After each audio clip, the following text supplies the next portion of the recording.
Sally's pretty energetic She's about it. adamant about getting it Yeah. done. And she's got, of course, the damn trees. They gotta pull out all those There's trees. 11 trees, but DDA wants to buy it too. You didn't get the last letter that she checked it, she said. Is that the one seeking further funding? Yeah, Yeah. so, I'm guessing, Good morning, guys. Good morning, everyone. Hey, Chris. Morning. I guess, I'm okay with it. The people that are gonna be affected are the ones that are right on that corner of, Blue Circle. There'll be a lot of people, a lot of noise, a lot of incidents. Those are the two people that I talked to. And Miss Minnie literally talks to the neighborhood. Yeah. Once I talked to Miss Minnie, Do you think there's a lot of interest over there in joining in and getting a plot and, that I don't know. yeah. I know So they, I can look at it, everybody has different perspectives of why it's not something else. What? It's always a Allergy season. people, always. Good morning. We're going to call our meeting to order. I would ask if you have cell phones to please turn them off at this time.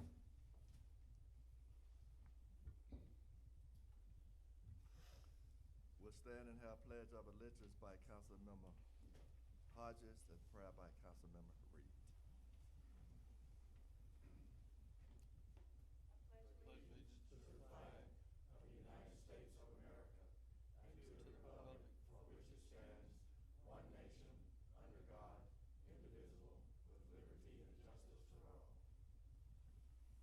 If you would like to pray with us, would you please remain standing? Dear God of us all, we thank you for another day. We thank you for new mercy, grace, and favor on this day. We thank you for allowing us to come together one more time in the chambers, God. We thank you, Lord, and ask you to bless the agenda that has been set before us. Bless that we may use the wisdom, your knowledge, and your understanding on behalf of the city of Madison. Amen. Amen. Thank you. Let the record show that all our council members are present this morning for our work session, the minutes for review, and our topic discussion this morning. First on our agenda, we have a presentation by Adrian Woodruff, Hancock Street lots. Mr. Woodruff, if you would come up to this particular seat and address our council.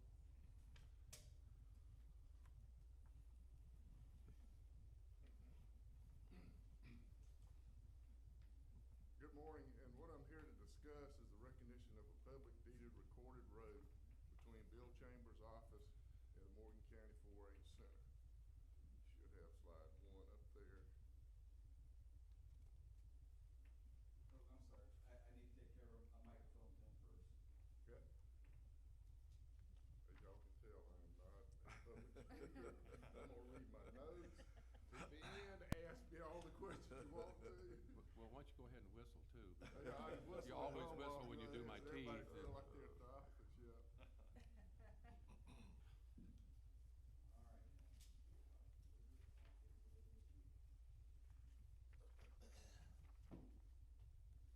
All right. Slide 1, this shows my 3 lots, along with the recorded road that was recorded in 1921.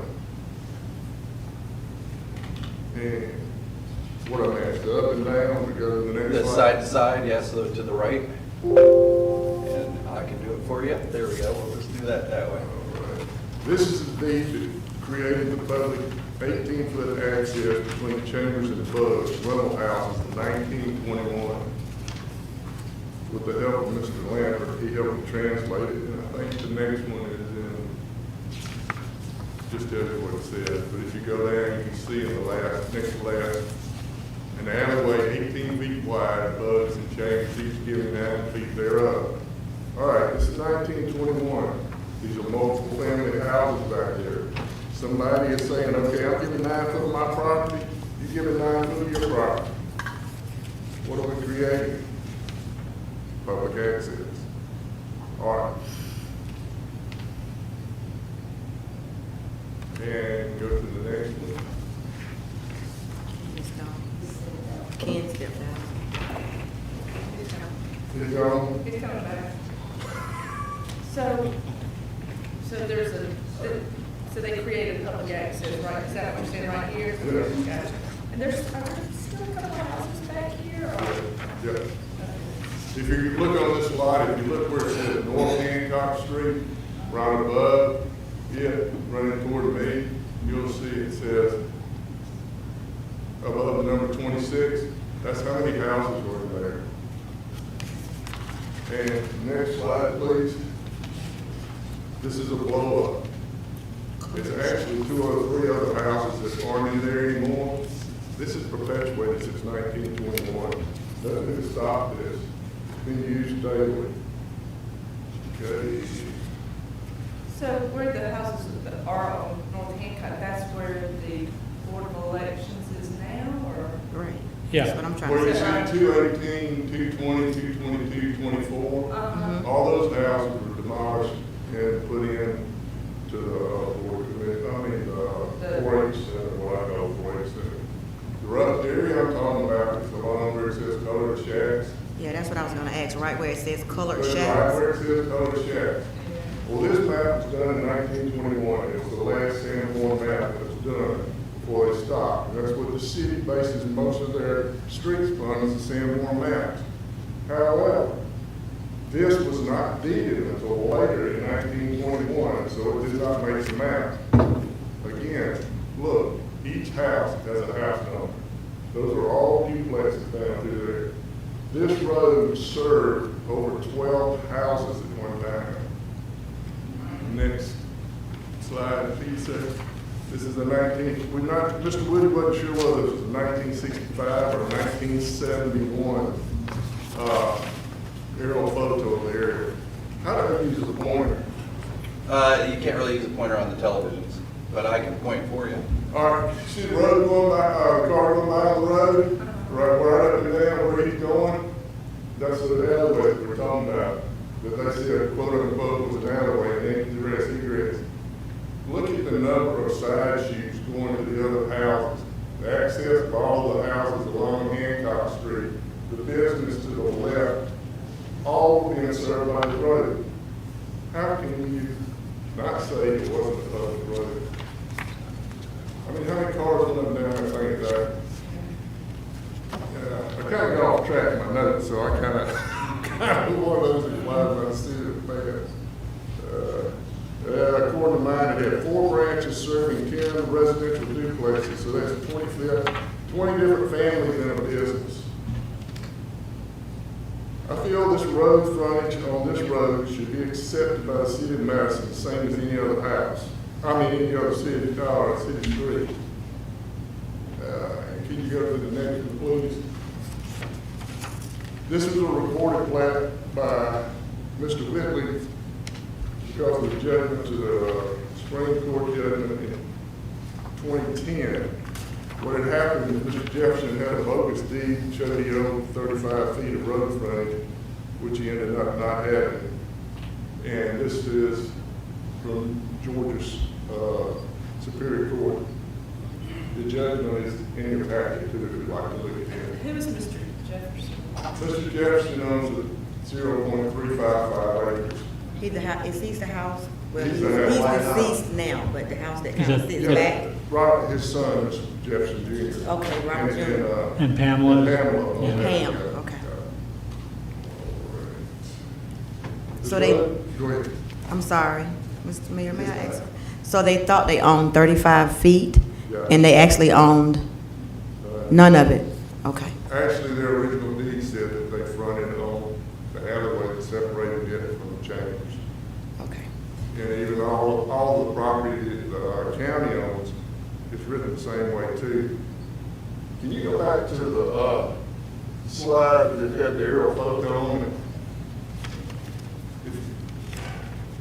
Go to the little right center of the house, it's down there, about go further to your right, then drop down, right there. You see the house right there?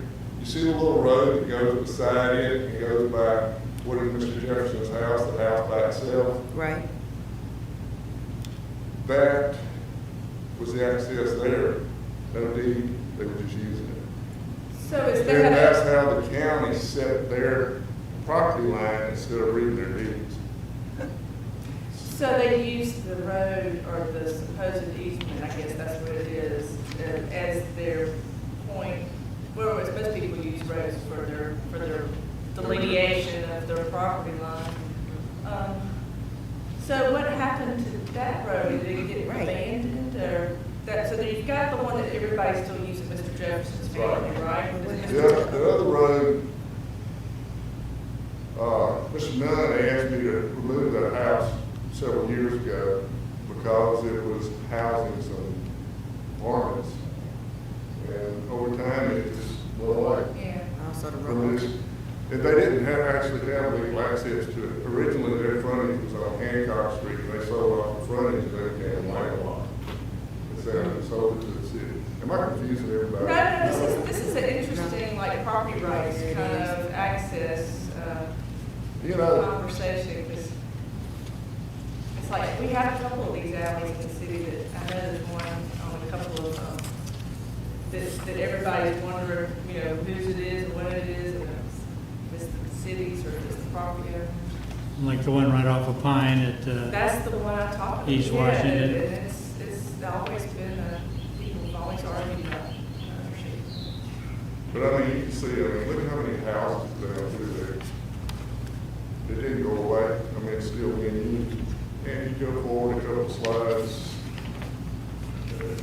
Okay. I didn't create these parcels.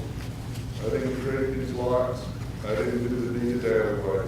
I did not zone it P2.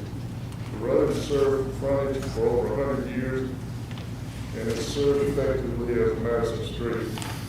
The definition of a public street, any road, street, thoroughfare, any other place which is commonly used by the public, and therefore the public has right of access to it. I think it qualifies for all of it. By the city accepting this as a road, it makes my lot buildable. That's one, I mean, I care for that. I'm not gonna do anything with them down the road. Somebody may want to come in there and put something there.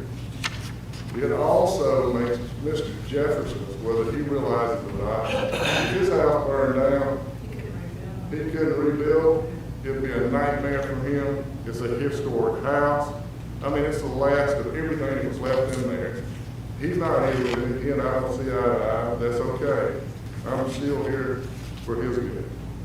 As well as Chambers, because Chambers, he's got 96 feet of road frontage, it's enough for his, but he has nice lots behind there to be developed on his behalf. Nothing they ever become of, but I'm just throwing it out there. So I'm not- track 2 on this plat, what would be the access to that? It looks like it would be landlocked regardless. It is, and it isn't. Okay. Because I've got frontage on Hancock Street. And when I get a variance there to do that, I don't see me ever doing anything without having that little office, because I need parking. So really, this would only affect the 2, track 4, and Mr. Jefferson, track 4, track. I'm not sure, because I mean, for somebody to do something to this, they would have to have more square footage, and I'll probably have to go into that area Yeah, to the reallocate part of it. gotcha. Really, I'm not asking the city to do anything. All glad we improved the street to 1921 standards, equal to or better than Third Street or Walker Lane, both of which are streets in the historic district as well as this one. And we got a slide after that. Yeah, that just shows the P2 zoning, which you see here, the little flag, I call them flag lots with the flag staff at the end of the end. Jefferson doesn't own that anymore for the building and stuff. All this area is out of one. Wait, well, all the green part is Green. No, the blue, Okay, the white is Hancock Street. gotcha. Okay. And you see where the flag staff starts out of those arrow? That's where the alleyway would be straight down there. The easement, or whatever you want to call it. and Chris, P2 does allow residentials, Oh, yeah, it allows duplexes, there are dimensional requirements that would be challenging, but they are allowed under P2. Is that area in the flood zone? No, It's not? this was the I know part, some of it is over there. this is the part, the reason all this was built on in Candle Lane wasn't built on, I mean, I've been there long enough, there was cow pasture Yeah. with swamp grass out there. Right. I mean, I don't see how y'all got a building there, because I don't see how that gets perfect test. I'll be honest with you, when the residents complain about the water starts at the courthouse, runs across all those parking lots and ends up down there. And I mean, it's just a natural flow, I mean, the creek's always in there. Yeah, And I think, could you go to the second slide, Jeff, we'll just go through those real quickly. And I'll get out of y'all there.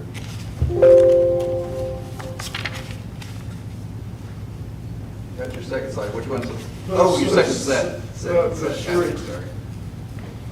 You want that. Just gonna go through a few quick streets in Madison. Allen Street, 10-foot paved, multiple houses, no ditches. Just flip through them. Beach Street, same way, you're supposed to have an exit on Allen, it doesn't exist. Thank you. Keep going. Hill Street, less than 16.5 foot paved. Hunter Street, good luck getting 2 cars down that puppy one time. Walker and Third, I think I'm at least that nice. Walker, again, seems to be servicing very well. If you look down at the bottom of it, even though it's very narrow and 2-lane, the trash truck seems to be getting down it fine. Old Post, there again, 13 feet, gravel. Page is only 15.6, next, please. 3rd Street. I guess the difference on these is that you can turn around, I mean, so this alley, somebody would have to go in and back up, right? I mean, versus these, which would have a way to turn around. Let's keep going. Yeah. And keep going. Right, what's gonna do there? Where's that? Walking Street, less than 11-foot paved, dead end, no turn around, if you pull in and leave. Oh, gotcha. Here's where we are, going in the White House to Mr. Jefferson. Curb cut's already there, you can see where it's being used constantly. And I think 2 more streets and then I'm done. Go to the next one, please. And that's basically it. So if you go out to Jefferson House there, that's a dead end, I guess, or you could lost at the end. Yeah. I mean, you could do a turnaround, I mean, there's a lot of things that can be done, if that was a concern. I mean, fire truck access, Can. yeah, you can drive a fire truck forward down 18-foot road. So, Mr. I mean, Dixie Highway, I live on Dixie Highway, you know how wide it is paved? Dixie Highway. I live on Allen, so when you took the pictures, I was probably home. Wait a minute. But I mean, you can get there, I mean, the hoses and everything, there's no reach from what you got. If I could ask you, Dr. Woodruff, when you purchase these lots, just looking at the county tax assessor's records, it only goes back that I can access 3 years, but I assume it's the same when you bought them. But they were deemed unbuildable lots, and the tax structure was set for that status at least 3 years ago. Did they give you any indication of why the county tax assessor, who obviously isn't the city, why they deemed these lots, quote, unbuildable? I don't know, I never did that. The reason I purchased the first lot from Mathis, all my people were parking on the edge of their lot. And I said, you know, this isn't fair, so I went to Miss Mathis and I said, you know, would you be interested in selling? She said, sure. I said, we don't have any other use for it, so I bought it. And then when I was doing it, I saw the other two, and I called those 2 people, and they said, yeah, we'll be glad to sell you that. And I said, well, you know, it's nice back here. It's pretty back there. I mean, I've got a couple, the only reason I've shown interest in it, I had, in the last 2 years, I've had 4 people come to me and ask me about mine. I said, I gotta find out what I've got to sell. Yeah. Right. Do you want your backyard bigger? Does somebody want, 2 people want to build small businesses in there, and one guy will increase the traffic in there about 1 car a day, if he doesn't walk there. So, you know, the tax base would be increased. I'm not gonna help it. I'm 63 years old. I have no interest in coming here, but He's a young man. all that.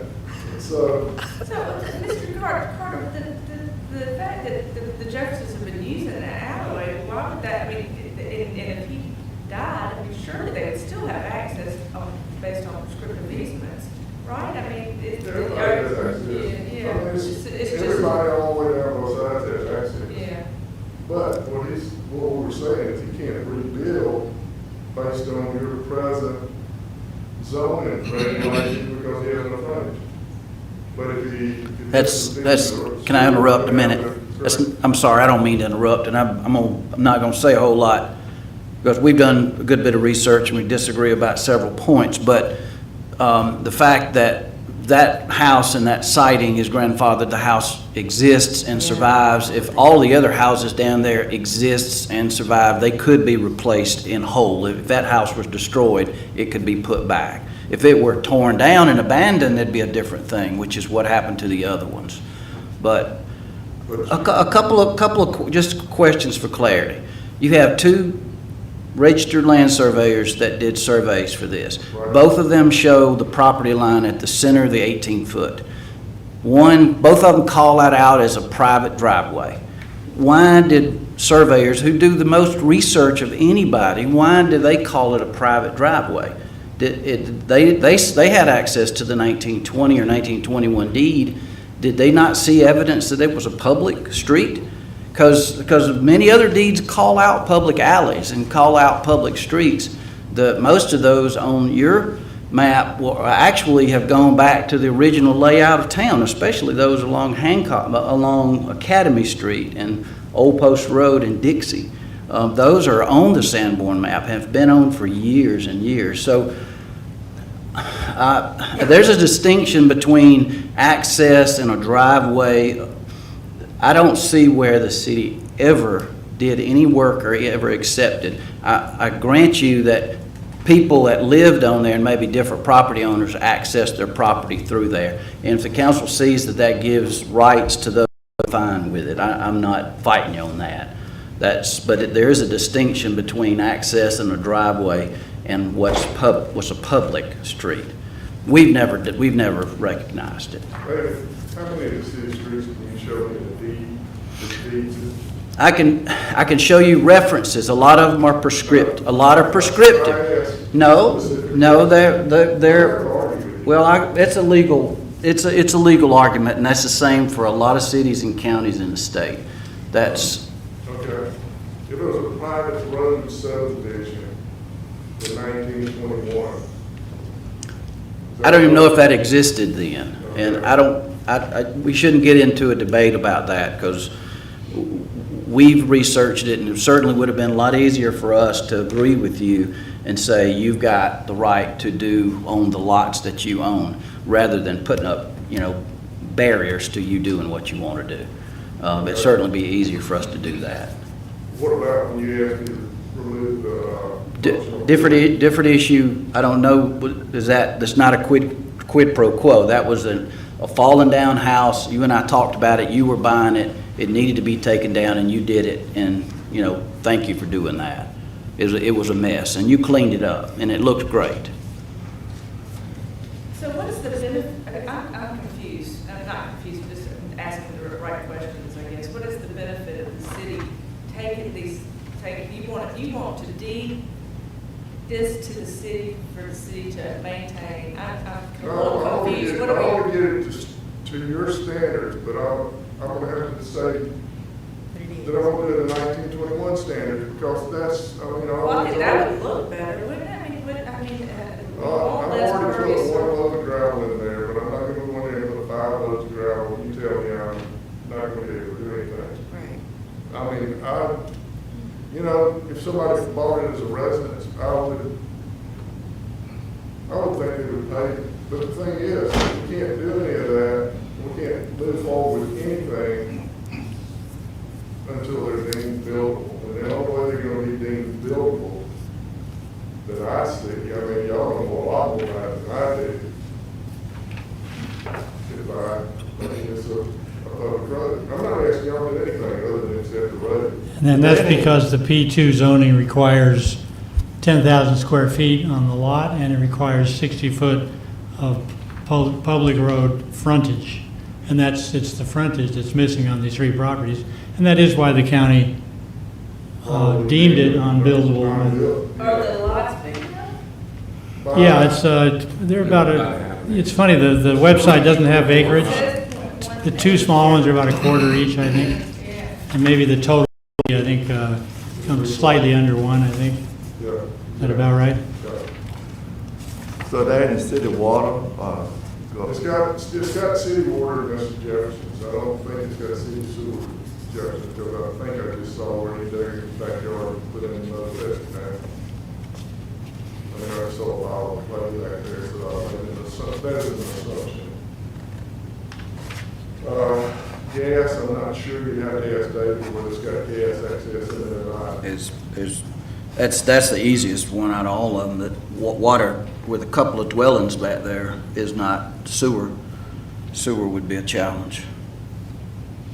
How much land is with the tractor staff across the way? What is? He goes all the way back to that back property line where Dr. Woodruff has his, I think I would guess about 3/4 Yeah. acres, 105, or whatever the depth it is. yeah, So because how would that affect how would this affect his, he would have to get it surveyed and create a lot of record based on everything, Right. Yes. And then I think, I just randomly looked at it, and I think he would end up, he could easily do 3 lots in there with the square footage. is the crux of your legal argument based on the warranty deed, Dr. Woodruff? Basically. Yep. That sounds like a question at a later date for Mr. Jimmy. Well, the question of whether it is a prescriptive easement in favor of the city depends on whether the city took possession of it and maintained it and actually exercised control over it as a public roadway. They could have acquired it by prescription by then. I think the simplest thing to do is see if there is some way without violating the zoning ordinance where the thing could be dedicated to the city under certain circumstances. But from what I see on this judgment, it's called an alleyway on the consent judgment. It's called a private driveway. And unless the city has exercised dominion over it, it would not be a prescriptive public street, like, for instance, some of these smaller streets where they were maintained and recognized by the city over the years. And I guess that's what I'm in here to ask for. Do we recognize it as a city alleyway on a street? So the alleyway requirements are not as, the standards aren't as high for paving, is that right? But What's years- the alleyway requirement versus a Street. city maintained? We had a fight about property lines years ago with the Episcopal Parish House, and years ago, property lines went to the center of the street as opposed to just going to the curb. But although these property lines go to the center of the street, it wouldn't make any difference if the city had maintained it over the years and acquired a prescriptive right over it and recognized it as a city street. The question is, right now, to clear up any doubt, there would have to be some type of dedication and acceptance because the city has not exercised dominion over it. And would we also, if we were to do what Dr. Woodruff's suggesting, would we also not need to purchase that land? According to the county tax assessor, that's all private land. That's all owned by the Jeffersons. You don't have to purchase a street if it's dedicated because it's given to the city. Despite It's already been given, because they both deeded it. They just didn't say. To the city? They deeded it. It's like the tree in Athens. Mr. Woody and I looked at this years ago. He said, Adrian, it's like the tree in Athens. It owns itself. The street owns itself. Yep. It's a famous tree. We used to go look at it when we were in law school. Y'all know a lot more about that. That's right. It was left to itself in a will. And you know what Jasper Street dead ends, it doesn't go anywhere. So when I was thinking about dead end, and it becomes gravel. So is that, so when we maintain that street, and I think it's a street with gravel at the very end of it. Who maintains it, the Out of the city? city. But not the gravel though, right? Huh? Excuse me, Mr. Mayor, the gravel part? It's a city maintained street, So- Jasper Street, it's a gravel, at the very end of it, it's gravel, go down my street. I have, so the city maintains the paved part and the gravel part? Yes, I mean, David? Yes, I mean, you have gravel streets, you have part of Jasper Street, and you refuse to allow it to be paved. We had a homeowner that wanted to pave it. You have part of Third Street that is gravel. HPC says that it's important to, they don't make the decisions on whether or not to do that, but it's not the surface that determines how it's used or who owns it. It's the legacy of it. It's what, and again, Dr. Woodruff and I've known each other a long time. I'm not sitting here just putting up roadblocks. It's always easier for us to say yes. But in this case, we can't make it up. We can't all of a sudden create lots, building lots, and for someone to market if we don't see that it meets certain standards. And I disagree that 1921 standards to build a building but have to be done better than that, because some people might say, if they sell it, or a builder might say, oh, well, that's fine, but a homeowner that lives back there for about the first 3 months is going to say, I want to pave street like everybody else. I'm paying a lot of taxes, just like everyone else. You know, we don't have a lot of people who live on, we have, like I said, Third Street, part of, maybe not Hill, but Walton, Jasper. There are very few, and the other end of Jasper Street, your street, there are very few gravel streets left in the city. And actually, they take more work than paved streets do. I mean, they require maintenance just like the rest of them. But So, Councilmember Reed, is your street paved all the way up to your house, or gravel from a certain distance, or? It is exactly like Chris's Street. So Peter Street starts from the end of North Main. It's now Peter Street instead of Allen. And it goes up to, it ends right at my brother's backyard, and then it turns to gravel.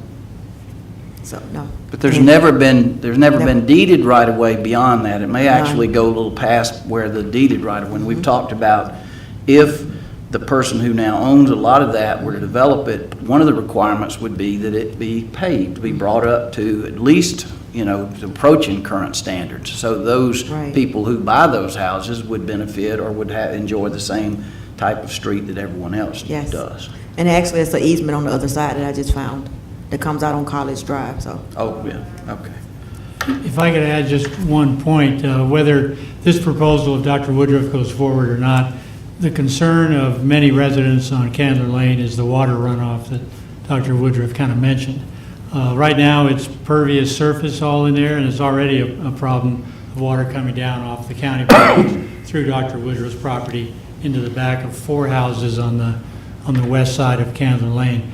Any development that does get approved there, if we do go that route, I'm just kind of giving head notice that that's something I will be looking at very closely and making sure they have a plan to improve, or certainly not make it worse than what it currently is, because there's a lot of water coming under that long property line in the back of his lots, or the back property lines of Candler Lane. Where he is incorrect is it is coming across Mr. Chambers on that side of the road. It's not coming from where I am. Because all the water runoff, I made sure years ago when I built the office that I went to the county and ran pipes under my property to the creek, so all the impervious surfaces up there drain properly into the creek, back down into the swamp where y'all build. Wow. You're getting a little ahead of yourself. I wish you would. Where David's been. I wish you would stop giving the city credit for building in that cow pasture, because it was.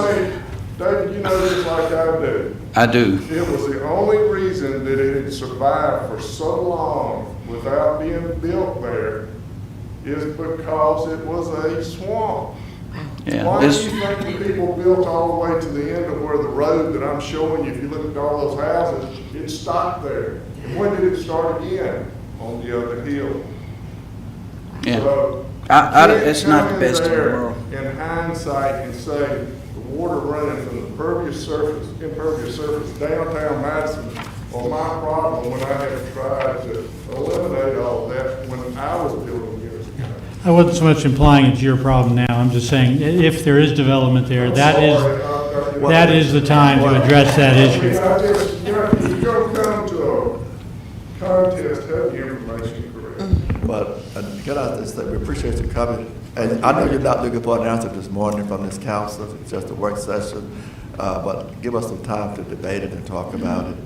And I'll be glad to help any way I can, and I understand what you're saying. I mean, I've lived a big area. I'm not so sure you did, Dr. Woodruff. It didn't sound like it. I won't, let's walk back there and let's look where the water's I going. will say there's a nice, pretty high curbing at the back of the impervious parking lot Right. that funnels it towards your office and the drop there. Right. I think that's what you're talking about. Yeah. Yeah. A lot of it comes from Chambers property, you're right. Most of it comes from the Boy Scout building and up there. I mean, I walked in there and looked, and I have left a large barrier between fence with vegetation to try to improve any of that. And, you know, you could do a small detention pond in there if you had to, if you invited anything. I That's, will be willing to give them an easement Yeah. to come across my property. that's certainly an That idea, is a good yeah. idea. And, I mean, I've developed stuff in Florida. I mean, I've developed stuff in Kissimmee, Florida. I know everything about detention ponds, believe, because, Ed, did I leave anything out? You talked to me a little bit one day. Yeah, I'm just sitting here listening, Adrian, and I'm just trying to get input from everyone, and I kind of agree with the mayor. I understand, and you and I have gone through this before, and I'm just think we need to sit down and really look at it, and I'm not going to say which way I would go right now. No, I'm not doing that, but I do think, let's discuss it, and he's got some very valid points. I agree. The city's got valid points, but what can we do to make it a win-win for I don't all? want to do anything for sure. Well, I just I want to know what appreciate the that. unintended consequences. I'm not quite sure what the downside of doing this Right, is. what are the Maybe I cons? need to understand what the unintended consequences are. And, you know, if it's if you can put multifamily there, I mean, if you can limit what actually goes there to alleviate any concerns about pervious surface versus impervious surface. I don't know. I don't know what the unintended consequences are. So I guess I just need to have a better understanding of the worst case scenario. And that's why we need to debate Yeah. it at a later date. But I don't know who's going to answer those questions. Well, Mr. the Mayor. county's got a lot of impervious surface over there. I mean, they got all that asphalt, and a lot of it's not even used. And we could do something there that might, you know, Can I make a suggestion? what? Back Mr. Chambers, purchase a small piece, ask for it to help them do a detention pond. Good idea. Take the pipe, run it underground, in a neutral area between the houses and put it into the creek. It's all nice. That's all that creek needs is more fast water getting to it, because I've had my fanny chewed out more than half a dozen times about the flooding in the bottom down there. So that's the very last thing we need, is to Yeah, get we water tried down getting there it faster. Tromping around in that What's creek. it been done for the last? It's just sheet flowing across the top of the ground. It's not being collected and put in a pipe, Dr. Woodruff. That's what everything else has happened, and that's exacerbated the problem.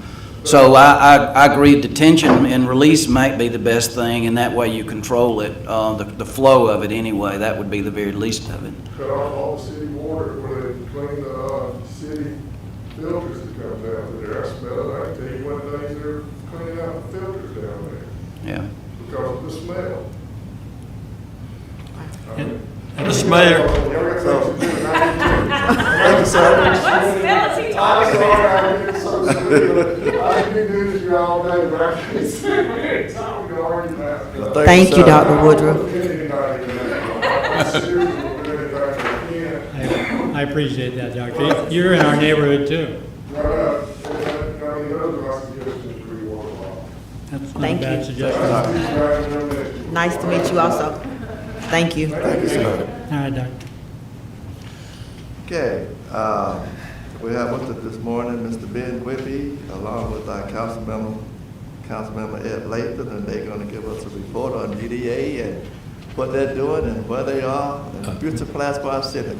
Ben's going to do that, sir. Ben, thank you so much for being with us this morning. You're welcome. Good morning. Well, first off, what I want to do is just kind of let you know and thank you guys so much for your continued support, and we hope we haven't let you down by any chance. I'm here this morning to let you know how we're taking your tax dollars and reinvesting it and making it a better situation for all of Madison. I'd also like to thank the council for loaning us Ed, because Ed's been a valuable asset to the DDA. As far as I'm concerned, he can just stay on there forever. He's on loan? I didn't realize that. But anyway, but despite COVID, we had gotten a lot done in the last little, say, year and a half. So what I wanted to do this morning is kind of go through and show you everything that we've kind of done. First thing is the Martin Tot lot. The Martin Tot lot was completed this year, and it's on Whitehall Street. So the authority, the DDA's authority was the land acquisition, subdivision, and clearance, and we sold the other half to Habitat for 2 more homes. The fixtures were paid by a local development fund, a PDR community, and then also the equipment was paid for by contribution from Breco Realty, and then there was a fundraiser called Love Thy Neighbor. The neighborhood over there raised $3,775 to go toward the equipment. So that shows us ownership, that shows them ownership of the park. And I think it's good that they have invested, into the park themselves. So that's been done. Next is the facade grants. As you know, Madison has been doing facade grants for 20 years. I've used them now, I think, twice for my personal building itself, for awnings, paintings. It's also for signs, isn't it? Okay, so awnings and paintings of the exterior of the buildings. The role is to leverage private investments for keeping downtown appearances looking fresh. Annually, we give about 5 to 10 grants issued in downtown a year. The average grant is anywhere between $450 to $1,250. Every 5 years or so, we commit to a big project and consider that on a big project, in order for us to award them $5,000, they've got to spend at least $25,000 on the exterior. So this year for 2021, it went to Cottonseed Warehouse, which is being rehabilitated by the Madison Morgan Conservancy. They're investing $245,000 in that little building there. And it's that's the one right behind Laughing Moon. And the exterior improvements is going to total $80,000 with us giving them a $5,000 grant. Okay, so Bull Street Warehouse. Okay, as you all know, this is part of the gateway. It's going vertical now. The Bull Street Warehouse is under construction. The role for the DDA was the land acquisition, the mitigation and clearance of roughly nearly 40 acres for redevelopment. The last bit of mitigation and clearance of the triangle will happen as soon as these 2 buildings are completed by the end of the year. So we're hoping by the first of next year, we'll be able to demolish the existing liquor store and the old Adrian's building and redevelop that. We have 2 long-term anchors established that are moving to the new buildings. The brick right half that's shown there was purchased by Jazwan San, who owns the liquor store there. He paid $81,500 to relocate his liquor store there. So what we did is that on the metal half, which is Adrian's, we took the $81,500, put it toward that project along with the construction loan. And like I said, hopefully those will be ready to go, and I can go in there and eat lunch next year. So. Silver Lakes Courts, as y'all all know, it was time for a 5-year checkup, and the authority role there was to get land acquisition, subdivision, and recruitment of the senior housing developer.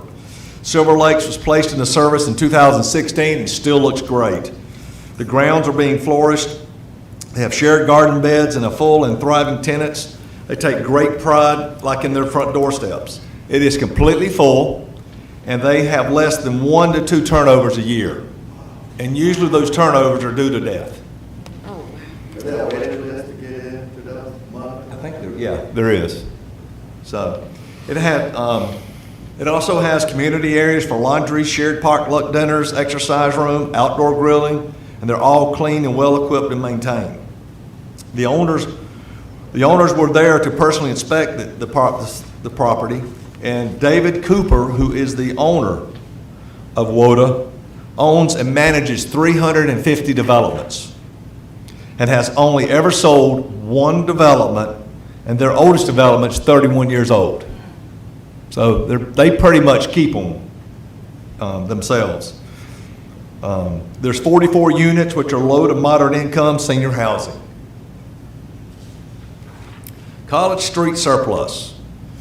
Okay, so the DDA had assembled two 10 to 15 acre tracts for residential development, with the Lambert Park and Canada Crossing land being assembled and pushed to the end user. The authority subdivided and advertised the frontage pieces for those tracts, as well as some surplus city property. The advertisement followed the state URA published notice requirements, and the extra care was spent to notify local real estate professionals. There's a total of 9 lots that we offered, 3 on College, 3 on North 2nd Street, 1 on Pearl, 2 on March Street. 7 of those properties have already been sold, and the other 2 are under contract. So the goal for the development agreement was single-family housing. The time frame is to basically, within 6 months, get it permitted, 12 months start construction, and within 18 months, be able to move in. So, the houses that's gonna be, that are sold, a lot of them is sold on College. How much property would DDA behind those houses there? The DDA still owns 8.8 acres behind that. Okay, what's that? Yeah. And like I said, these are 3 conceptual drawings, and they've already been approved by the HPC. Are the same, Ben, if I can ask, are the same time limits applicable to all of these 8 properties? Yes, pretty With much. the same construction Yes. and? Yes. So the next one's is North 2nd Street surplus. These are 3 conceptual designs for North 2nd Street lots, whereas the 3 lots on College Drive average $68,000 for each, and the homes are expected to be around 3,500 square feet on a half-acre lot. The ones on 2nd Street are going to average cost of $42,300 and are quarter-acre lots and expected to be around 1,800 square feet. Based on the normal build-out for the historic district, the College Streets lots have expected homes in the $350,000 to $500,000 range, and North 2nd Streets are expected homes to be in the $225,000 vicinity. This is the edge of the top of the workforce in the housing bracket. And the great thing about this is that with the residential sales of these properties of $351,000, the DDA had reduced its overall indebtedness by $212,000, and we kept the remaining cash on hand for now. And all these 9 lots goes back onto the tax records. So before that, they had 0 money coming in, and now they'll be turned over to that. So we have the Pearl Street surplus. The Pearl Street lot sold for $21,000. It's a half-acre lot that's expected to have an 1,800 square foot size home on it. Based on normal build-out in the URA outside the historic district, the home is expected to be approximately $175,000 to $220,000 range. These homes are not conceptual. They are actually infill construction built by a local builder, Leon Peters, and it's a quality new site home in the vicinity. If all 9 lots finally build out and anticipated, the exchange to the tax base will go from 0 to $2 million after construction. And that's how we grow our tax base. The DDA earlier sold another half-acre lot on Pearl Street to Habitat for half the market rate, which was then $7,500. And the construction of an affordable housing unit, DDA remains committed to 1 lot per year to Habitat at a 50% market rate. Canaan Crossing. So the DDA went in and bought a 10 to 15 acre area residential development. The DDA role was to acquisition, subdivide, and clearance. So the 6 acre lot leased was up for 75 years to WODA, who's the same company who did Silver Lakes, who has returned an investment of $12 million already in our community. 2 and 3 story buildings, which will include 1, 2, and 3 bedroom units with amenities such as playground, gardens, and a community building. The 60 townhome units were under construction now will be completed by February 2022. Site and utilities are nearly completed, foundation slabs are in, vertical construction is next. Given the long-term nature of this lease and the anticipated long-term ownership, all 30-plus years of the Gilmore House and Depot, the authority elected to consolidate its long-term notes with interest rates low and to retain some of the TDR proceeds for current work. High Lot Warehouse. This would be the lot behind the depot, and this is a conceptual drawing that we've done for a prospective buyer or developer. And it's anticipated to be roughly a 3,000 square foot commercial building with an industrial appearance respecting the historic character next to our rail line. This product was developed and marketed the property and in response to an economic development prospect. It's currently marketed to developers. We don't have a contract or buyer for it, but that's kind of what we'd like to see on that property. Tanyard Branch Living. This is brand new, right behind the new Adrian's and Bottle Shop. It has offered, and it is anticipated to be roughly 90,000 square feet of residential building with perhaps 12 condos and about 30 apartments and the required parking underneath. Currently, it's being marketed to developers as well. Pearl Burney Complex. So this is a conceptual drawing right there of the Boys and Girls Club. And so what we did, we revisited the Board of Education's obligations, and that was not to board up the whole structure, allow the Boys and Girls Club to stay on site if they'd like, find a way to memorialize the Pearl Burney heritage, and all of the Board of Education directives have been met. Thus, the GMC has occupied the bulk of the building. The city has assisted the Boys and Girls Club with a grant application for a new facing addition joining the former tech building and the gym, and the grant review will be October of this year. The Pearl Burney Alumni Museum is spinning up to lease the former admin section in front of the gym, which is a newly emerging nonprofit being led by respectable local Alfred Murray. Community garden. So we had a presentation brought to us about a community garden, and so the DDA's role was to allow the use of this property for a nonprofit offering to a community benefit for limited duration in exchange for improvements being made to the DDA property, expected to be around $10,000. The authority cannot gift the property to a non-governmental entity, of course, but the nonprofit made a formal presentation, has received a 5-year community development lease, meaning the very modest. They've raised over $3,000 with a total of $6,000 in pledges so far for them to make improvements on the property. Their step one will be the removal of trees and the grinding of stumps.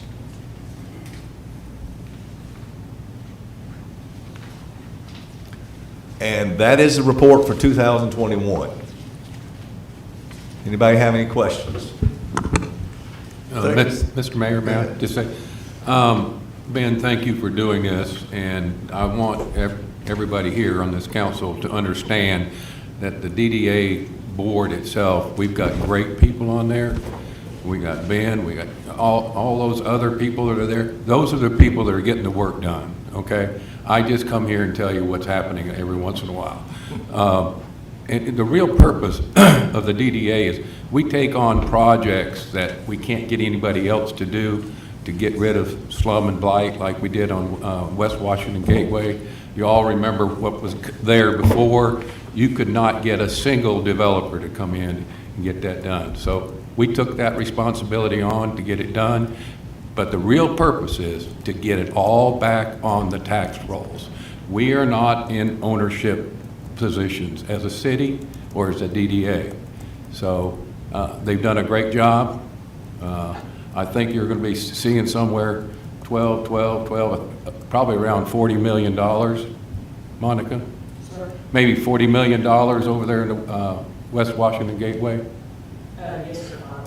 I'm talking about all those projects. And of course, that all goes back on the tax digest, and that keeps us moving. And it keeps our downtown businesses, we're getting more traffic in town, I think, now than And so they're doing a great job, and I thank everyone on that authority. Thank you. Thank you so much. Job well done. Thank you, sir. Go sell something. Headed there now. I might add too, the DDA was very generous in donating a 5-year lease on that community park property on Community Fifth garden. Street. There was some discussion at the meeting, I think, for 2 years, and I think they got generous and gave it to them for 5 years. So hopefully that project will go through. That's one of my, Sally Fowler, one of my constituents, is sort of spearheading that effort. It's right by the Rose of Sharon Church in Cary's district. Great spot. It's a great spot Yeah. for a community Yeah, garden. I've actually walked around and talked to a couple of my constituents to let them know it was there and just to get their feedback on it. So, yeah. They're ready. They're ready. And Dave's going to provide free water and electricity and gas. Might not need so much water right now. Okay, we have Ms. Jennifer with us this morning. Hi there, everybody. Can you all hear me okay? Okay, good. So thank you all so much for letting me come and speak to you all.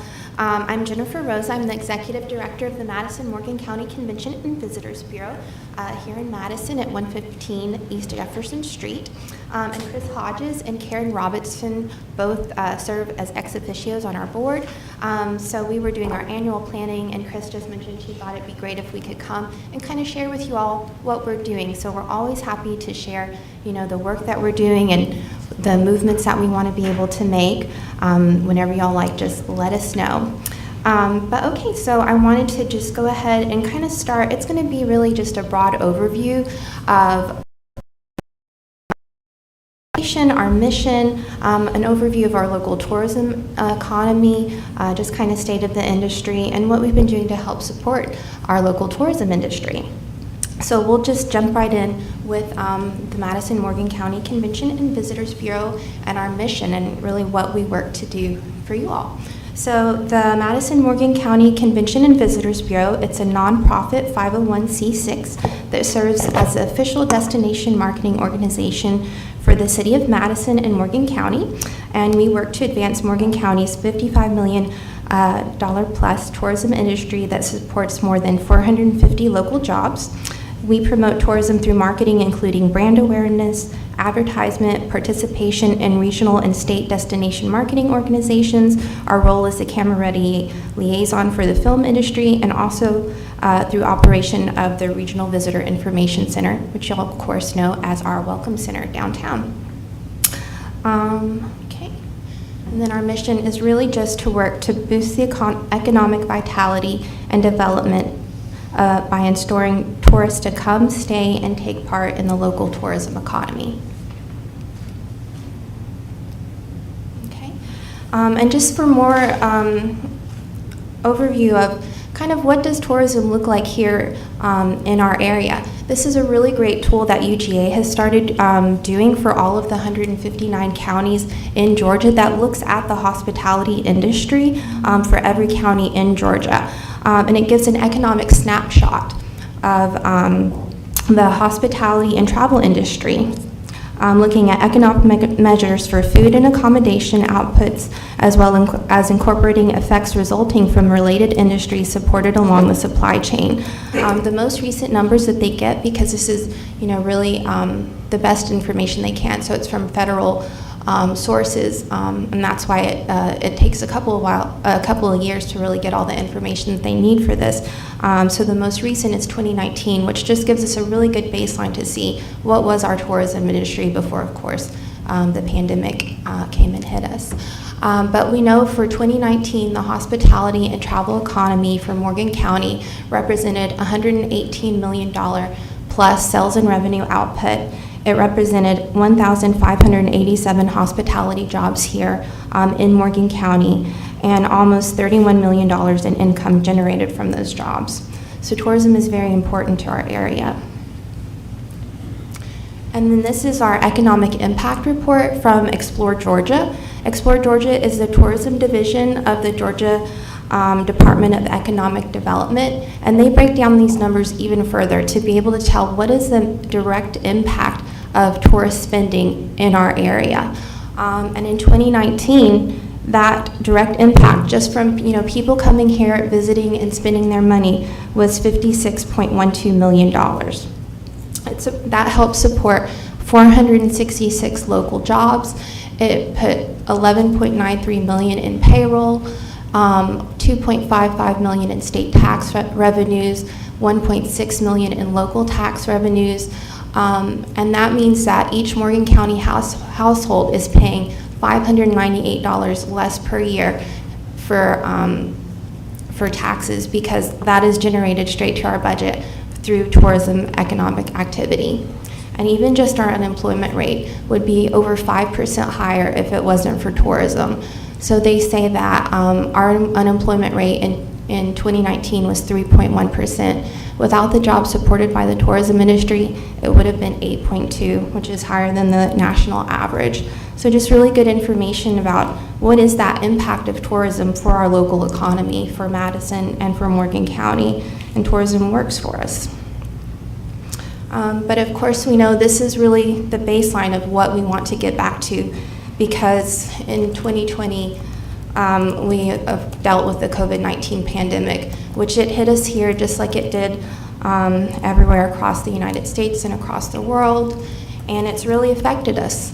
You can see here for the city of Madison with hotel motel tax collections, which those are not taxes on our local citizens or our local businesses, that's taxes on tourists that come here and stay. So it's money that gets generated right into our budget, but it's been really hit. So in 2019, for the city of Madison, our tax collections were over $331,000. With COVID-19 hitting in 2020, it had a 19.7% decline from the previous year. And we just actually got our budget and how much we had for the next year. And if you compare that to our pre-pandemic numbers, that's a 30% decline. So we know tourism has been the hardest hit industry through the pandemic. And we're seeing that here, unfortunately, as well. Okay. But what are we doing to help overcome that? How are we trying to be able to drive investment for tourism, even through these challenges that we have? So we've really had to kind of, pivot and adjust and try to make things work for us to be able to keep supporting these industries that really need us right now. So, it has been a tough year, and we've really stretched in new ways. And you all really, really helped with that. When we had to shut down our Welcome Center and we had to furlough our staff, we came to you to help to see if we could just, be able to safeguard our funds so that we wouldn't need to use them foolishly, but be able to invest those funds to help raise awareness and get people back when it was safe to travel. And you all made that happen. You all were able to make it where we could save, $40,000 of our budget to be able to reopen and reinvest when the time was right and people felt safe traveling again. And we did that. And we also worked hard to find money from other sources. So 501c6s, destination marketing organizations like us, we were left out of the first 2 rounds of PPP loans, which are so important for local businesses. But as being a member of the Georgia Association of Convention and Visitors Bureau and the U.S. Travel Association, the nation really sees the need for organizations like ours to be able to keep investing in tourism and driving awareness of areas and supporting that. So in the 3rd round, they opened it up to CVBs across the nation, and we were able to get those PPP loans that we really needed to help safeguard our budget. And through Bank of Madison, we were able to actually get 2 to be able to keep on operating at the same level that we had. We've also gone after scholarships. We help with a matching grant, and altogether, we've been able to secure over $90,000 to help us continue investing in recovery for the local travel and tourism economy. So I know what you all are really excited about is we're not here asking for money. We're we're able to keep on operating at close to the same capacity in the next year, despite seeing such a big drop in and just the funding that helps. And more importantly, we're being able to invest in driving awareness for our area to help rebuild tourism, because we know it's going to be a tough road. The predictions are really to get back to where pre-pandemic numbers were. It's a 3-year range. So most people expect tourism to be back in 3 years to what it was before. And now they're thinking maybe it'll even rebound quicker, but that's just the general sentiment. So we know it's going to be a little bit longer and a little bit harder, but we're here and we're ready for it. But besides, working to be able to safeguard our funds, I wanted to share a little bit more about just initiatives that we've been doing and what we've been working on. So one of the things that we were able to do with our board, one of our board members works with Kelly Corporation as our VP of Marketing and Strategy, and she's helped be able to really get the board together and work to see what do we see as our goals and our challenges and where do we want to go.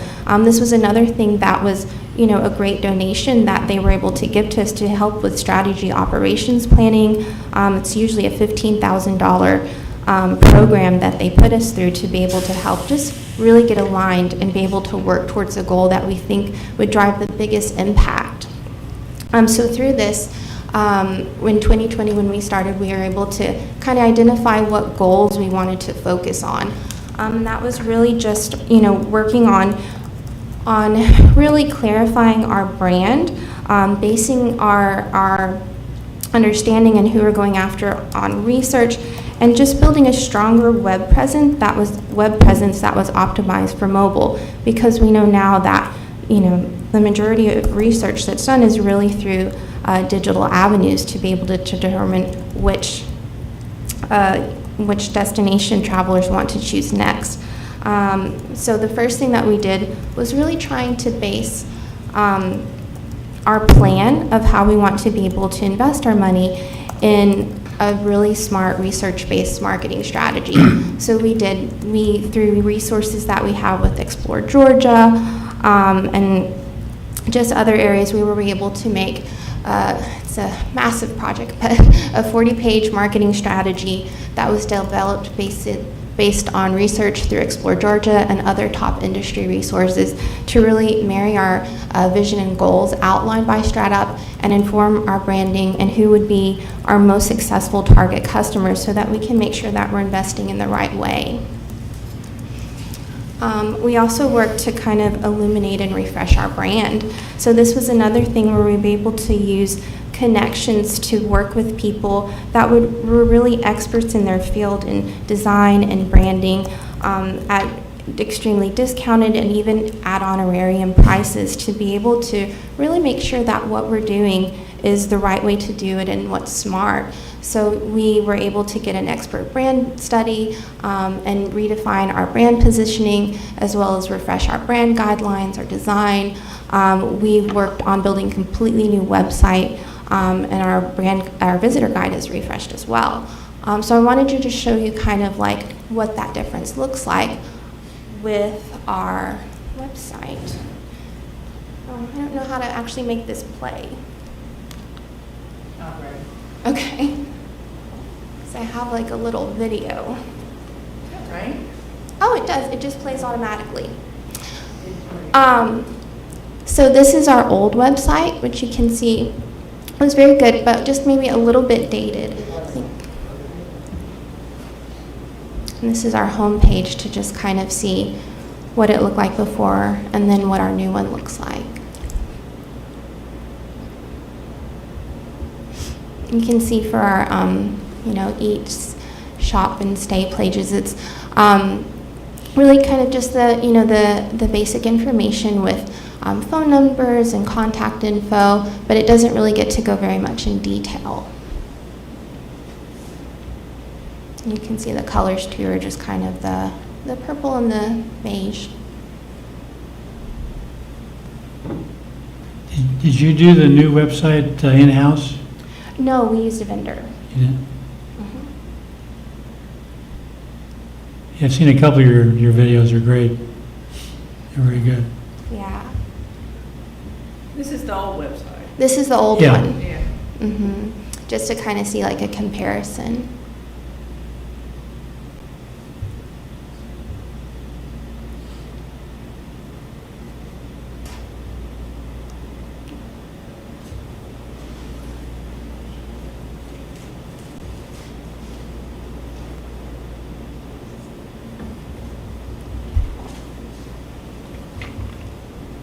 Okay, and that just kind of gives you an idea of that one.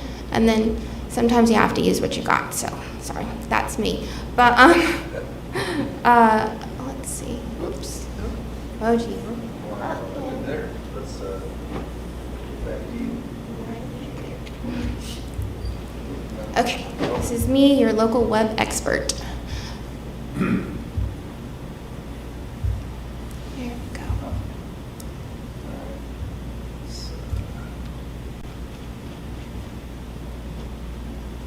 Okay, and then the next one is actually where we are. Doesn't seem to have it. No? Let's see. Is the new website up, or is it, when is it going up? It is up, yeah. We'll just pull it off the interweb. We could do that too. We can do that. Yeah.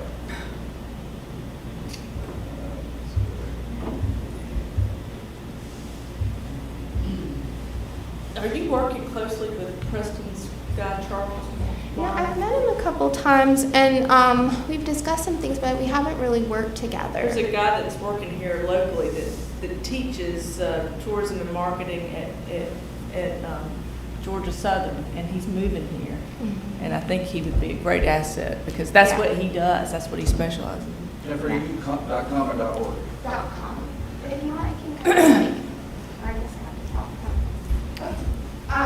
But yeah, so this is our main page, and if you want to just kind of scroll down through the home page, it's just it's a bit more in depth, so you're able to see, you know, kind of testimonials. It's built around the story brand idea, which is kind of an idea to be able to sell things in a way that has strong repetitive calls to action and just really shows like testimonials and reasons that people want to come and visit. And you can get rid of that, sorry. And if you click on the little bottom little button, you can just automatically go all the way up to the top. You see the little And this gray is arrow. mobile friendly too. It is, And yeah. that's so important. It's completely mobile friendly. But Ken, if you like click on the little arrow, you can go all the way to the top.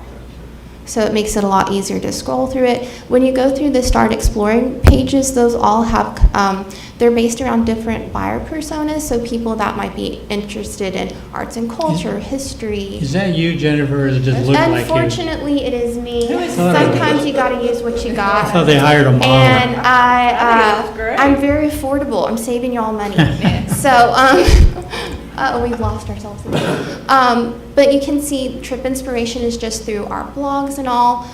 We have custom itineraries built around buyer personas.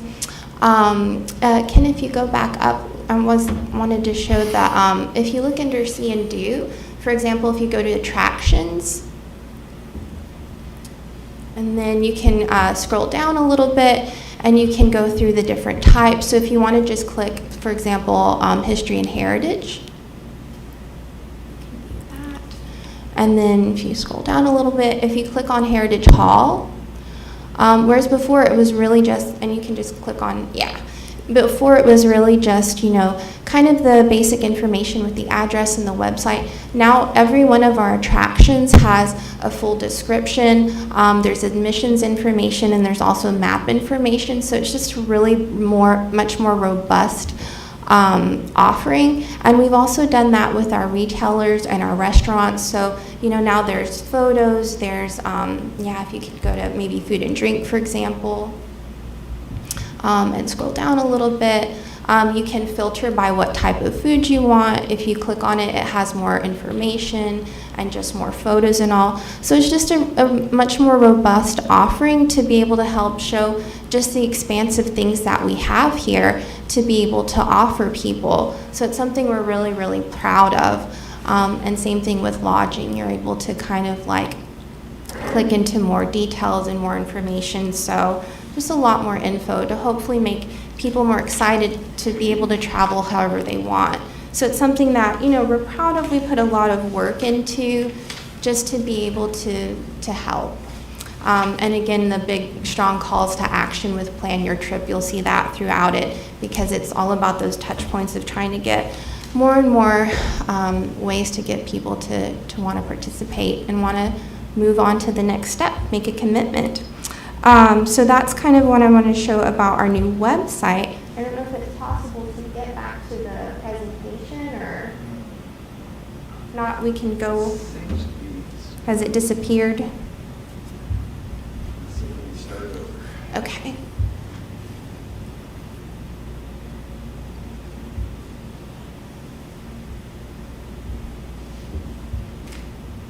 I think one of the things that we talked about in our meetings is trying to get the travel writers back, and you have hired we've got a public relations firm that's gonna, you see like Madison was on all these best small town lists. Well, you have to engage travel writers to get on those lists.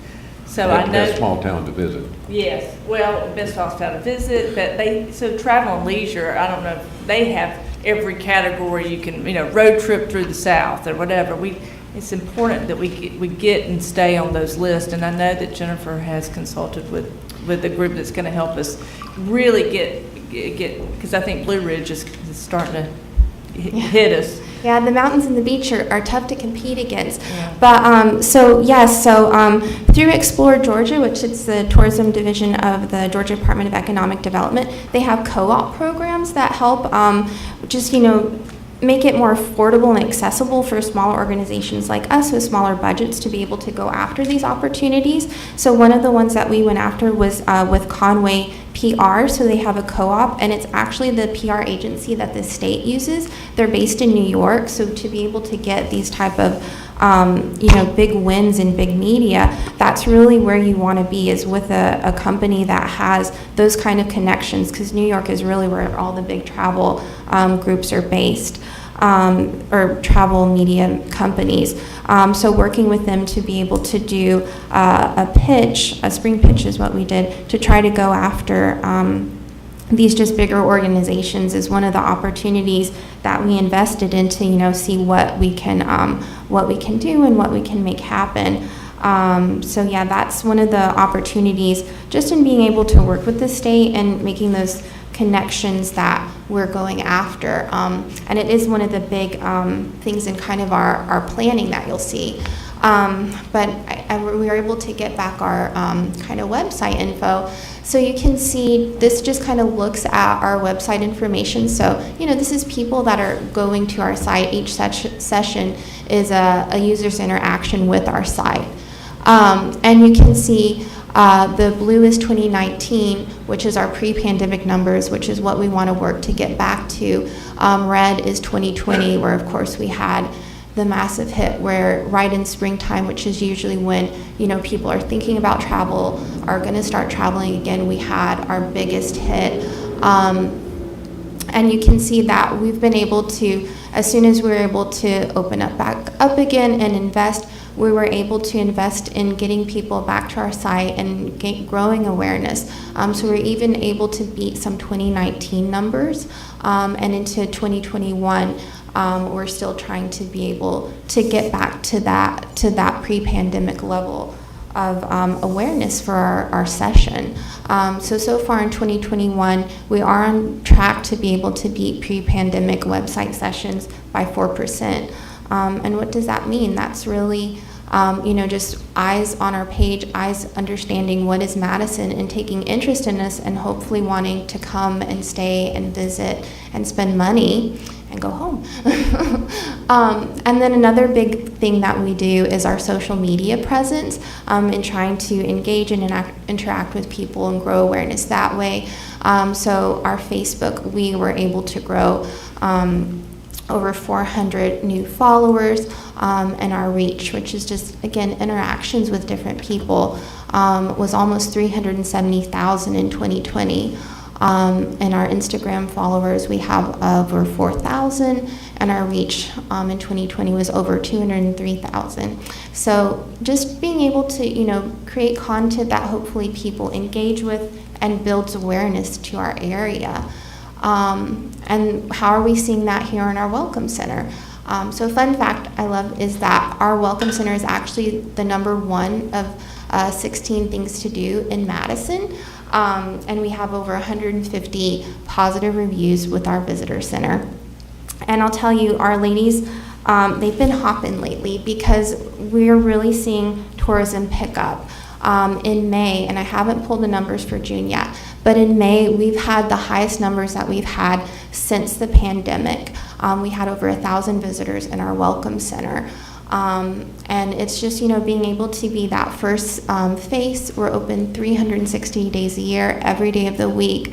And just helping, once we get them here, making sure that they have a good time and are feel welcome and just get advice and help to be able to navigate and want to come and stay.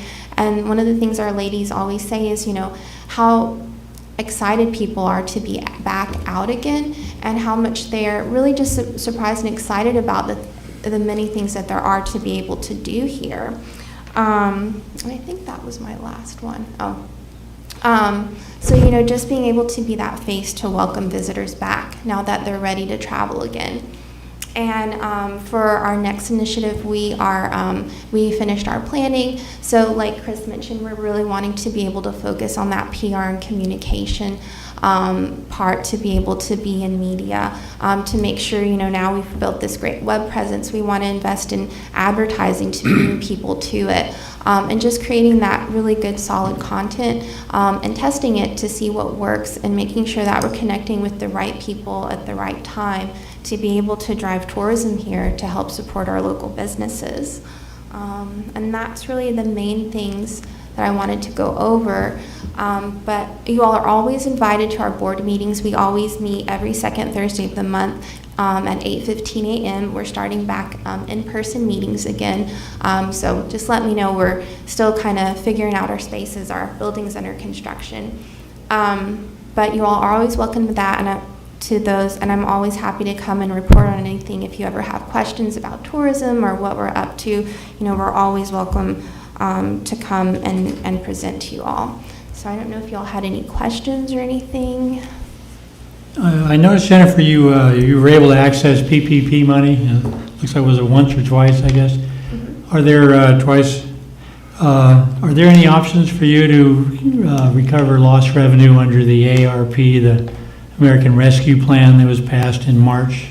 Because I know the city's getting a bunch. I don't know if you'll be eligible or maybe through us. I'm not sure. I haven't even looked into that. I'm actually pretty excited that with what we have, we're able to, we're pretty much able to operate at full capacity. I know for our second PPP, we had to prove that we were a certain amount down. So just in thinking that, I wasn't really looking at any other options just yet, but that is something to think about. Yeah, because I know for sure. Lost revenues is one of the qualifying categories for that money. And I don't know, since you're not exactly a standalone, you're kind of related to the city, so I don't know if that would be coming through the money we're getting or whether you'd have to apply separately, but there is money there one way or the other. That's interesting. I'll have to look into it. Thanks, Jennifer. Mr. Mayor, I make one short comment. One of the big things in tourism is, and I know Lance, you meet with Lance from the rec department, we have one of the best rec departments, small town in the state, and it's always been getting all kinds of rewards.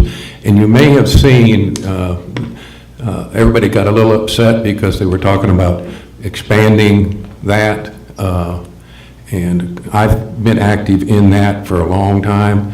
That is one of the biggest draws that we can get people into this town, because you're familiar with all the kind of soccer tournaments and all that kind of stuff. We could have tournaments just about every weekend in the year here because of our location. And that would bring 200 to 300 people into our community almost every weekend. So I'm supporting the county if they're looking to make improvements from a personal standpoint. And I just wanted you all to be aware of that, so. Right. No, and Lance Alexander, who's the director of the Morgan County Parks and Rec, he's actually one of our board members. And, you know, as Ed said, they're just doing amazing things with bringing in tournaments. We were just at I think it was a 16 or 11 team girls fast pitch tournament last week that they were being able to bring in. But Lance's team, you know, it's a real skill and a lot of communication and networking to bring in these tournaments. So it's a lot of really great work that they're doing to bring those in. And it's, you know, bringing people here to stay, and we're, you know, trying to help make sure that they know how to be able to enjoy the area when they're here. But it's definitely a great asset that they have, and Lance has a lot of really great ideas on being able to build on that and expand on it. But definitely a great asset to have. And it's who we've targeted in our marketing plan as our supporting customers. So we know, of course, our primary customers are leisure travelers, but the supporting is really those sports tourists that we have coming in, and being able to connect with them and make sure that they understand, you know, just the other things there are to do here when they're here, and hopefully come back on a leisure trip as well. So definitely a great asset to have here, just not even a mile and a half from downtown Madison. You know, and I think they added Lance, the recreation director, after they opened up the new soccer field, when people that know more than me saw that market as being a real possible one going forward. To your point, Ed, I'm leaving here to go to Greensboro, North Carolina for 5 days to stay in hotels and eat in restaurants and that kind of thing for a soccer tournament. So it's good. Yeah, for sure. Thanks, Jeff. Appreciate that. I agree with Ed, good point. I've been a basketball grandmama the entire summer. So we've been doing tournaments. I've been in Atlanta the entire summer for basketball. Planning Department study item, nodal zoning. And I think we remember back, I think it was in maybe September. Yes, sir. We asked the staff to look into this for us on this nodal zone, and Monica's coming back with it this morning to give us some insight. Yes, sir. David asked for this to be on the agenda this morning for the planning department to receive some further instruction. So in September, before September, we had received a request to look at a specific scenario that was happening on 3rd Street and looking for some relief options. A variance was not an option, so we were looking at some overlay zoning. And we put on the table an option for some nodal zoning, looking at proximity to high intersection areas. We did that. The council wanted to see it modeled. We brought you some models in September. I thought Bryce did a really nice job on those. At that time, we asked for your consensus to move forward or not, because we didn't want it to be a planning department thing. We wanted it to be a policymaker driven process. And at the conclusion of that meeting, and I've reread the minutes, we were directed to move on to the Planning Commission. And so in the meantime, we got some feedback, actually the chair of the Preservation Commission is here today. Not that I'm going to put him on the spot, but at least one of his commissioners asked us specifically if we were going to model all the intersections in the historic district. And we got that pressure, not from a commissioner, but from other folks that have kind of asked that. And we need your feeling on whether you want us to do that or not. That is going to involve a good bit of staff time, but I don't want to overcommit or undercommit. The nodal zoning is not directed at the historic district. It is a citywide thing. We can't just model the historic district. We'll need to sample others. But y'all seemed satisfied with the last versions we brought you and told us to move forward. But again, maybe it's just a high-knee coverage question, but we just want to make sure if you want more examples, we want to do that for you. If you're satisfied, we want to move to the Planning Commission and have the discussion. But what the property owner who pushed the initial situation for us to even discuss it has rattled the chain again and said, where are you? Why is it still sitting as a planning item? And so today I'm asking for you to direct me or give me or my boss some feedback on where you want us to go next. Please. There is a lot of concern about this plan, and a lot of it centers around not really understanding where are the nodes, where in the city.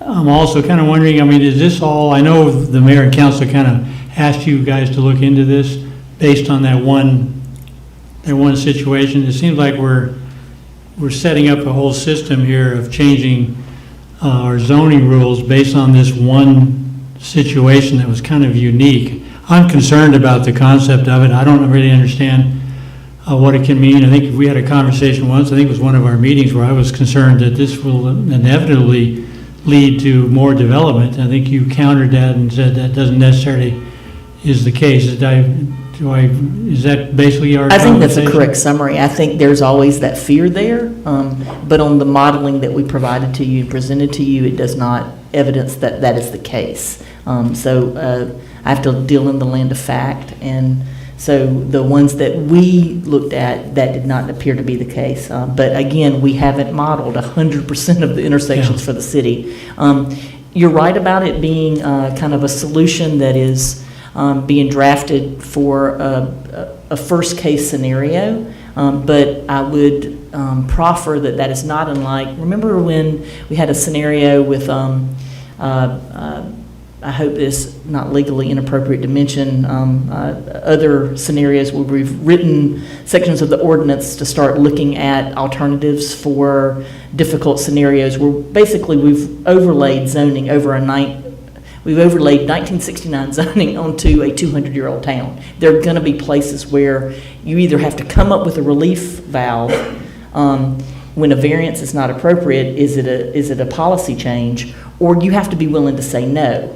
And I think that saying no has become harder and harder in this community. And so I think that you always look for us to try to find a policy solution. And so we've put a policy solution on the table.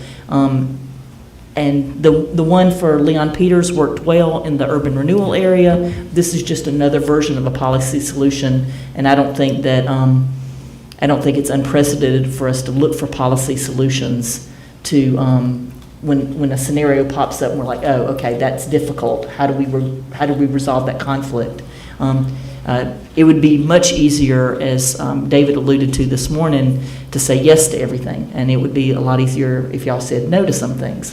But sometimes we get put in the pressure, and I'm feeling between a rock and a hard place. So and she needs some relief from us. So well, remind us. it's for not for me. direction, I mean, literally, we have a property owner who's got a scenario problem, and we've this given is you one the- policy solution to that might affect that owner and other owners. And This is for the Newton property. Is it the 3rd Street? Is it Alex? No, You'll have to go It's back actually, to. it's the 4th Street property, was it not? The two, yeah, I think it is two 4th Street. houses on one lot on the 4th scenario Street. was Kate Cowan's property has. Actually, there were 3 houses, 2 duplexes and a main dwelling on one lot originally. Yes, sir, that And is the correct. Duplexes got changed to single family, and they got bifurcated from the main, sold off of the main lot. Somehow that property got subdivided, yes, sir. Okay. I'm So not sure who it's, did that. it's all of this for the absence of one property line. And if that property line were there, it wouldn't mean a hill of beans. 'Cause I nothing mean, new's it going doesn't, Well, that's it's true. inconsequential. It wouldn't So- increase density at No, all, because no, the two no, houses are because already there. Actually, density's less because you got 2 duplexes that were built there years ago, and now you have 1 family per dwelling. So Those were to keep duplexes, from right? giving a special exception or to grant a variance that may not be the best thing to do is, and my train of thought is kind of jumpy, but how many times has the quote-unquote Leon Peters exception been used since it was used on Pearl Street and Whitehall? How many times has it come up since then?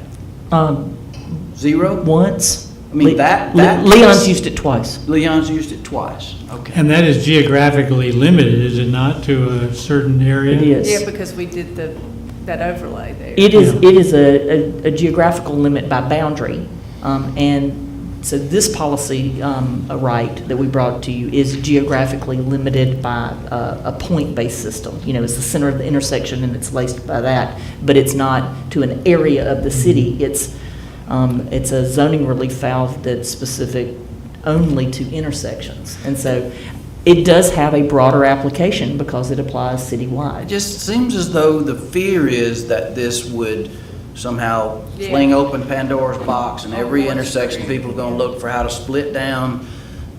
And I don't know how realistic that is, but there, for lack of a better way to do a special exception for a split that makes all the sense in the world to be able to sell off these lots, we're having to create this policy that's hard to evaluate what it's gonna do citywide. No, you don't wanna, erode your variances, you don't wanna do that. There's no way to make a special exception, so this is what you end up with. Yeah, I think.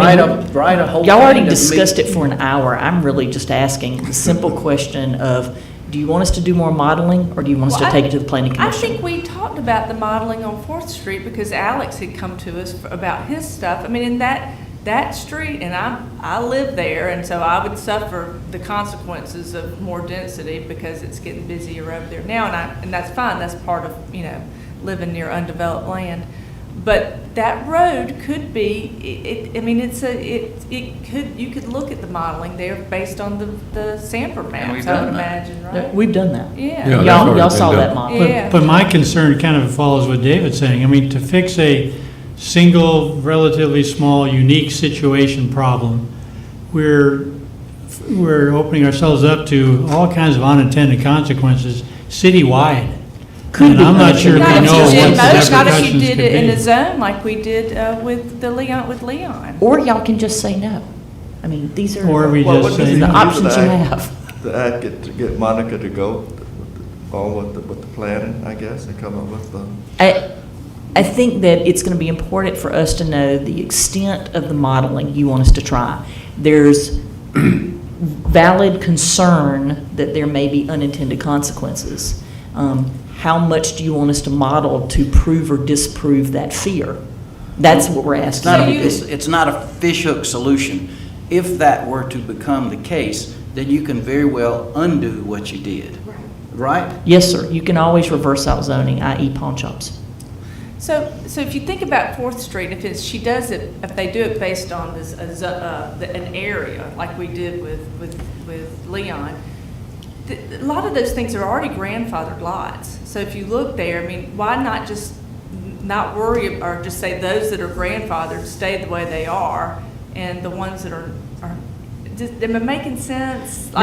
No, because I'm worried you're localizing it to the historic district, and that will give us a problem. But I thought that's I what we mean, were talking if- about, if the nodal goal is- areas, if we do it. We're looking at nodal areas yeah, that, there were examples, I think, in Beacon Heights and in Canaan and, yeah. We had them all over. yeah.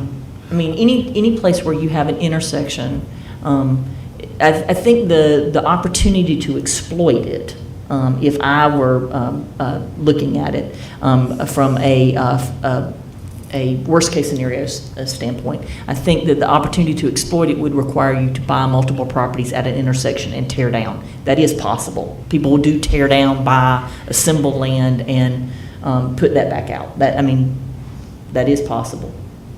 But do you like the models we've done? Do you want more? Do you want to stick with go to the planning commission, or you want us to come back with some more modeling?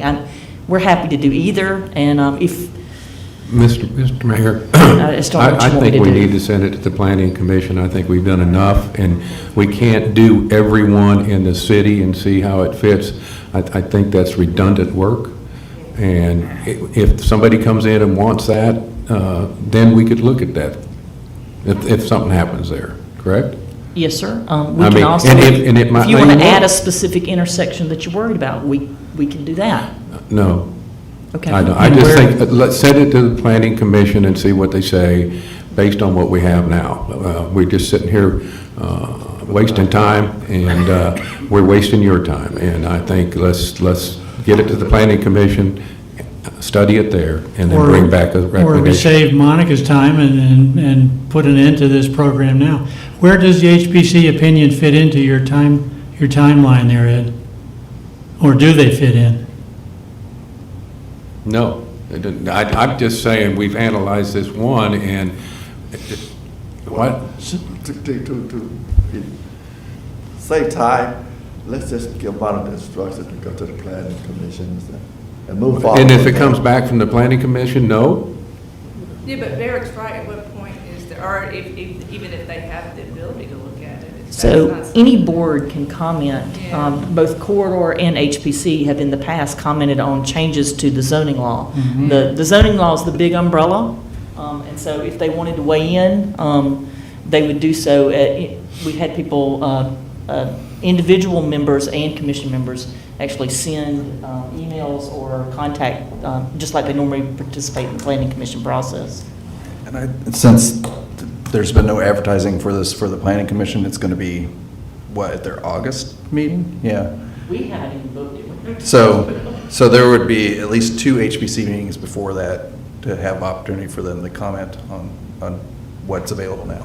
I want to be clear that the reason I'm here today is because y'all told me to go to the planning commission. Right. You were done with it, move on, and I got asked by a HPC commissioner if we were going to model more intersections. And my prompt answer was, yes, of course, we'll be happy to model anything you want to look at. And then I went and thought, well, crap, that's not what the council told me to do. And so I'm here to make sure that I'm not ignoring what you want me to do and taking instruction from either public or the board on something that is a zoning item. So I need to be, I'm trying to be careful. This is the wish of the council to instruct Monica then to go to the planning commission, so she'll know what she needs to do. That's not my opinion, Mr. Mayor. I think if this to me is a solution in search of a problem.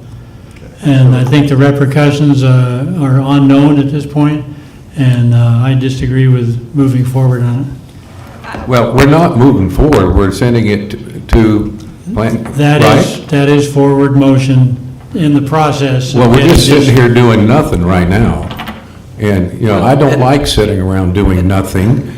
At least the property owner would get to argue their case why they have 2 dwellings on a street. That's they the cannot only, sell that's the them. only thing I'm concerned about. I do think he has the right to argue for, and because he's got 2 houses on one piece of property, and you can't mortgage that. It's basically multifamily, when you own 2 houses on one piece of property, right? I mean, is that the definition? That's what he That's bought. correct. Yeah. It's also not our job to provide relief to him for something No. that he invested in. But I will say that he did call, and what he is looking for is action or not action so that he can explore his options, whether it's a variance and he gets declined, or whether he gets a yes, or whether he does other legal stuff. I mean, he's looking to know what your position is so he can form his position. But he feels like we've been sitting on Let me ask you- feedback for a solution for 6 months. Let me complicate it in a way and simplify it in another way with action that this council, or at least members of this council, has done in the past. There were condos, or there were buildings on North 2nd Street behind the Pig. And this council went back and bifurcated and varied those lot sizes because they could not get mortgages. Do you remember that? But that was a PUD, and we was broke before out. me. It was a PUD, but you divided those properties out into separate parcels. It's a very similar situation. And Make it more. So is that not a precedent in a way? I don't know. you altered the regulations or the standards of a planned residential Yes. development. That is a modification of their standards under which they either build or operate. The modification of the zoning ordinance are the standards under which everybody builds and operates. It's the same process. But the convenience of that one was that it was a PUD, so it was a zoning animal that you could modify. This is not. This The is benefit of that one would meet Eric's concern. Because it was a PRD, That's right. it was finite. You knew it didn't affect everybody else, it went only to their district. If the council was willing So- to, About nodal, I mean, that was like what a nodal, if you deem something a nodal area where you can do. make it a You single have- node. You have you have more flexibility, and I know that is the concern, for many. Can't you make it a single node? That's what I thought that our whole discussion was about. Yeah, we've had this discussion before, so I think I agree with Ed, we need to move forward with it. It's always like unintended consequences on everything that we do. We're not gonna solve it this morning, we can't vote on it this morning, but if we know Eric doesn't want to move forward, but if I could get the nod from other council members to direct our staff to move forward, we could certainly put it on our consent agenda for our next, okay? This would go to the planning department Planning first. department, then come Planning back to it. Okay. can I Not get a nod consent from our agenda. council? Yes. I just didn't hear it. Councilmember Reed, Councilmember Latin, Yes. Councilmember Latham? Yeah, Okay, I'm good. only, I would like for the HBC, the comments from the other committees, but before we consider anything, passing anything. So we're. Well, I think we'll get that according to. Gotta move forward So to get it. there's two things I can do to help facilitate that. The first thing is I will specifically request of the HPC comments, not just hope that they will comment. I will specifically request for comments. And then the second thing that I will try to do is look and see if there's a way to, I'll talk with Mr. Jimmy and see if there's a way to limit it to specific, how do we decrease the number of nodal area opportunities? And that maybe will address the range of concern. So, Can the HPC comment be done before it goes to planning and zoning?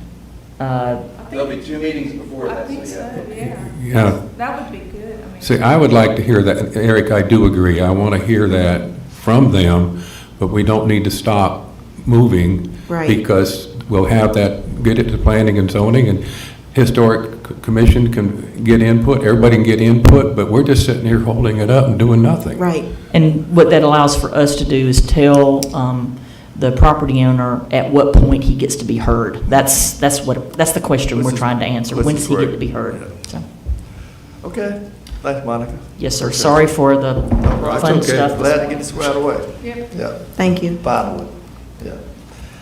Okay, usually no comments at our work session. Question, Mr. Mayor, on the Sure. scheduling. I think we have an August mayor and council meeting, and I believe it coincides with our Savannah GMA convention. I think it's the Monday of that weekend. I think that's the 7th. Is that something we want to join virtually for those of us who are still in Savannah, or do you want to postpone that meeting? No, I would want to do it in Savannah. I think what, I've been talking to Ashley, I sent a message to Mr. Nunn to see if we can maybe, I think it's the last Friday at our next work session. June 30th June 30th, do a would be the call July. council meeting for August, and Just both go July? our August meeting. So Just not have 30th, an August meeting. So July 30th July. would be like work session It'll or be a a called work meeting session, and a Slash call meeting, to take care of business that would regularly Gotcha. be taken care that of. makes at a- sense. for go out. So there'll probably be a called meeting after the. Right, be a call meeting after our work session. That's a good plan. Council meeting on the 9th. Of July. July, Of right. August. Which means we have 2 meetings in July. And I'm correct, no meeting in August because a majority meeting of in you will August, be right. in Savannah. It'd be Right. hard to get a What quorum. about the millage rate hearing? That comes up. That's on the 14th So of the, July, excuse me, the 12th, and our next meeting? which is our next council meeting. Okay, so on the it's 12th. that night, okay. Yeah. I thought we did a special meeting for that. Okay. Okay. I don't know. Karen can answer that question. We have a special meeting? No, we don't have a, The millage rate hearing is not on July 12th meeting. okay. That date actually has not been set. In fact, I haven't gotten numbers, final numbers from the county. Okay. Oh, So maybe, Probably at the beginning of next week, I'll definitely know. So it'll be in July though, right? it could be at our last meeting in July, Okay. July 30th. Would you think you'd be ready by July 30th, Carol? Okay, if not, we could do it in September. Okay, thanks. Okay, there's nothing else to come before this council. This work session is adjourned. Thank you. Thank you. I got another one right behind this one. so- Okay, did you look it over? Rick, be careful. All right, thanks for coming. Rick. Good luck, Rick, good luck. Yeah. I know you did well. Tell them, kick them straight. Or I guess they can curve in there now. Come too. back again. They can hit a I'll curve. remind you. Can't they kick those? They can curve and everything? Are you a swamp dweller? Evidently, I'm the swamp. You know, I think I saw you guys on the History Channel, Swamp People.